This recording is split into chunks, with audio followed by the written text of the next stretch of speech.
Assalamualaikum warahmatullahi wabarakatuh. Perkenalkan, nama saya Qorik Nur Maulidia dengan NIM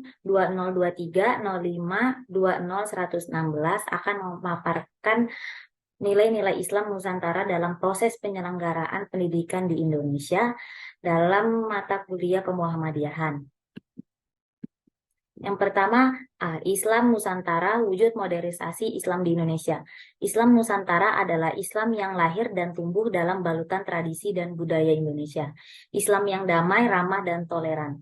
Islam di Indonesia adalah Islam yang menganut paham Asyariah atau Ahlu Sunnah wal Jamaah. Ada dua organisasi Islam yang menjadi ciri khas dalam keberislaman Indonesia, yaitu Nahdlatul Ulama dan Muhammadiyah. Kedua organisasi Islam tersebut memiliki ciri khas masing-masing.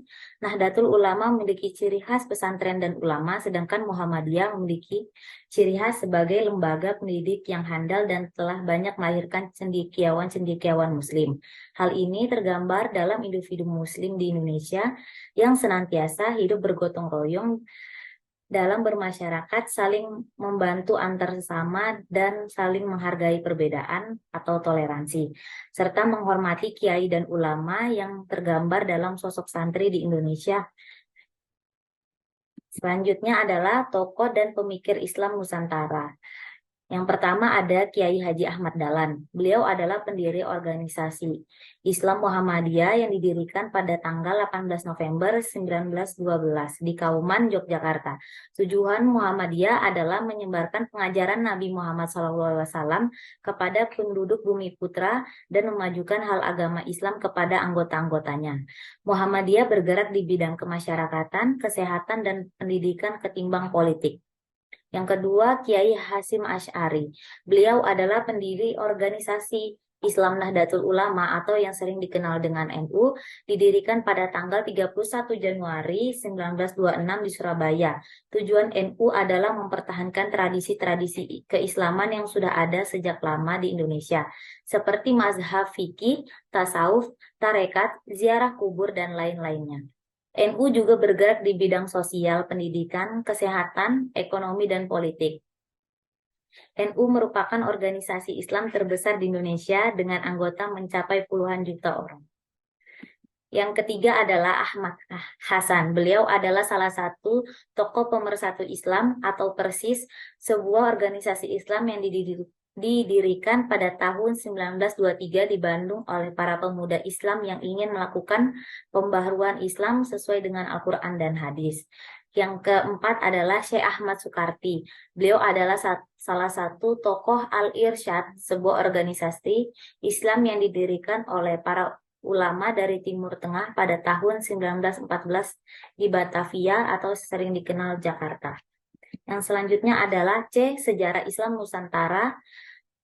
Pada materi ini saya akan menjelaskan teori masuknya Islam di Indonesia, dikenal menjadi 4 teori, yaitu adalah pertama teori Gujarat, yang kedua teori Makkah, yang ketiga teori Persia, yang keempat teori Cina. Selanjutnya, nilai-nilai Islam Nusantara dalam pendidikan di Indonesia. Nusantara telah banyak menyumbang berbagai lembaga-lembaga untuk meningkatkan pendidikan Indonesia. Islam Nusantara memberikan kontribusi yang begitu besar bagi bangsa Indonesia dengan mewariskan beragam lembaga pendidikan Islam yang hingga kini masih eksis dan lestari. Walau lembaga pendidikan Islam sudah lama didirikan, tapi tidak kalah saing dengan pendidikan negeri yang terdapat di Indonesia. Malah terdapat sisi positif dari pendidikan Islam, yaitu mengkonsolidasikan nilai-nilai agama, demokrasi dalam proses berbangsa dan bernegara, dan mengajarkan akhlak-akhlak yang baik dalam berdakwah.